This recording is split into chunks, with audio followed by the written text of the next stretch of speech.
अध्याय दस्तावेजीकरण पॉलिसी चरण 2 के इस अगले वीडियो में हम यह सीखेंगे कि पॉलिसी की चूक और उसको पुनः स्थापन कैसे कर सकते हैं। यहाँ हम निम्नलिखित अवधारणाओं को शामिल करेंगे।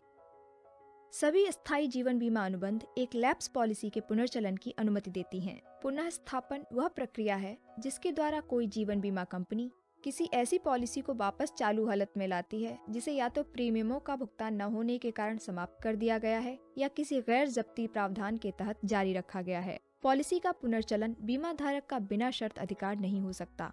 इसे केवल कुछ शर्तों के तहत पूरा किया जा सकता है। बीमा कंपनी के लिए जोखिम में कोई वृद्धि नहीं। रिजर्व का निर्माण।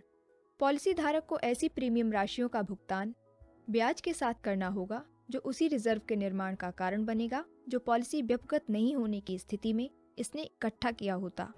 विशेष समयावधि के भीतर पुनरुद्धार आवेदन।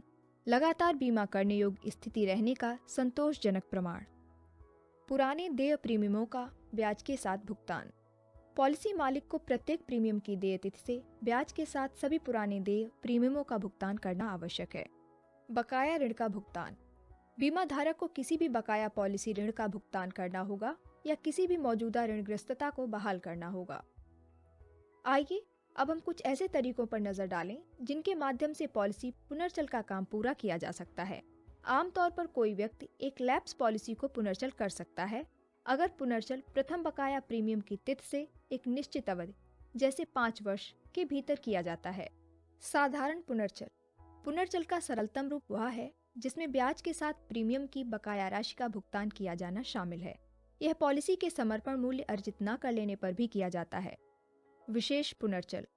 इसका उपयोग तब किया जाता है जब किसी पॉलिसी ने 3 वर्षों के भीतर न्यूनतम समर्पण मूल्य हासिल नहीं किया हो। ऐसे मामले में एक नई पॉलिसी लिखी गई है जिसकी प्रारंभिक तिथि लैप्स हुई पॉलिसी के प्रारंभ होने की मूल तारीख के 2 साल के भीतर है। ऋण सह पुनर्चलन। यह सिर्फ एक पुनर्चलन नहीं है बल्कि इसमें 2 लेन देन शामिल हैं। साथ साथ एक ऋण प्रदान करना और पॉलिसी का पुनर्चलन। प्रीमियम की बकाया राशियों और ब्याज की गणना सामान्य पुनर्चलन के मामले के समान की जाती है। किश्तों द्वारा पुनर्चलन अर्जित। अंत में हम किश्त पुनर्जीवन पर आते हैं जिसकी अनुमति उस स्थिति में दी जाती है जब पॉलिसी धारक एक मुश्त राशि में प्रीमियम की बकाया राशियों का भुगतान करने में सक्षम नहीं होता है और न ही पॉलिसी को विशेष पुनर्जीवन योजना के तहत पुनर्जीवित किया जा सकता है।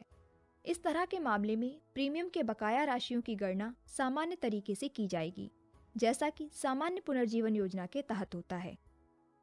धन्यवाद।